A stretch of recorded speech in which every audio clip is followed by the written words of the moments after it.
Manita Gathe is a homemaker and lives with her family in Nagpur. She had been suffering from a heart problem since she was 14-year-old school-going girl. मी 14 वर्षाची असेल तेव्हा मला मी karate खेळायला आणि स्कूलमध्ये स्पोर्टमध्ये खूप छान होते. तर ते स्पोर्टमध्येच माहिती नाही काही दिवसांनी असे हातपाय पेन व्हायला लागले, जसे पाय दुखणं, जॉईंट पेन व्हायला लागले. मग नंतर कळलं की तो वात जो असतो ना आपला जॉईंट पेन वात जो म्हणतात त्याला जॉईंट, तो वात सांगितलं डॉक्टरांनी. मग तो बरा झाला, त्याचं 1 वर्ष कदाचित ट्रीटमेंट चाललं माझं, तो बरा झाला आणि त्याचा इफेक्ट डायरेक्ट हार्टवर झाला.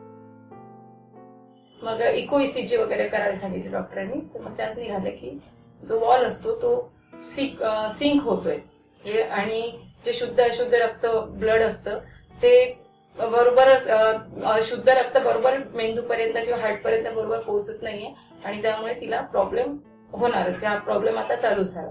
तेव्हा थोडंसं फील झालं की काय माझ्यासोबत काय व्हायला पाहिजे होतं असं.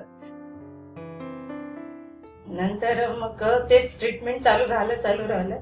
मग लग्न करायची ती इच्छाच नव्हती मुळात, कारण काहीच करू शकत नव्हते, काम नाही काही नाही. मग असं वाटलं नवीन जीवनात आपण गेलो तर कसं आपण साथ देणार की नाही देणार समोरच्याला. पण डॉक्टरांनी सांगितलं की औषधीने तुला असा काही प्रॉब्लेम होणार नाही, तू बिनधास्त लग्न कर. मग लग्नानंतर यांचा स्वाद इतका छान मिळाला की त्यांनी केअर केली, सगळं ट्रीटमेंट केलं.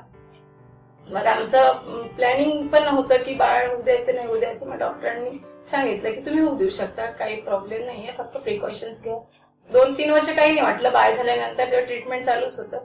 पण आता जेव्हा कसं वर खाली आणि थोडंसं टेन्शन होतं घरचं, त्याच्यामध्ये इतका जास्त प्रॉब्लेम वाढला की वाटायला लागले की आता काहीतरी करायला पाहिजे ट्रीटमेंट, कारण आता काही हातचं राहिलेलं नाहीये काही.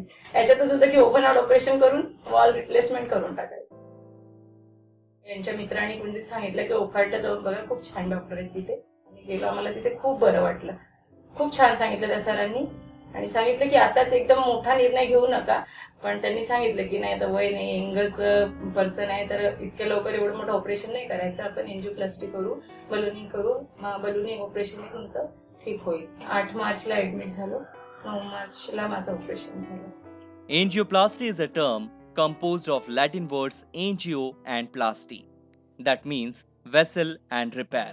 Cardiologist defines it as a surgical procedure that is used to widen narrowed off blocked blood vessels in order to restore normal blood flow to the heart through the coronary arteries.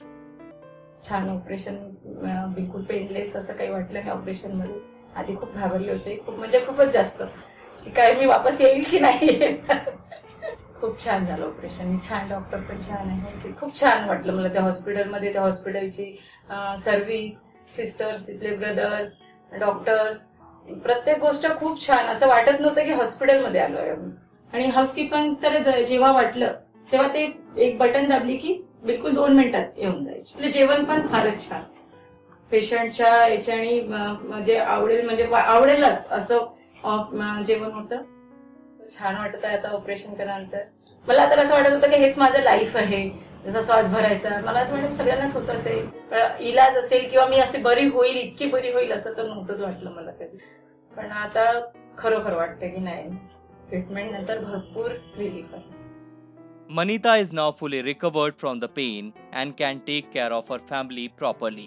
Now she can enjoy playing with her kids, which she used to miss earlier. She is very thankful to the doctors and Wokhard Hospital, where she was given a new life.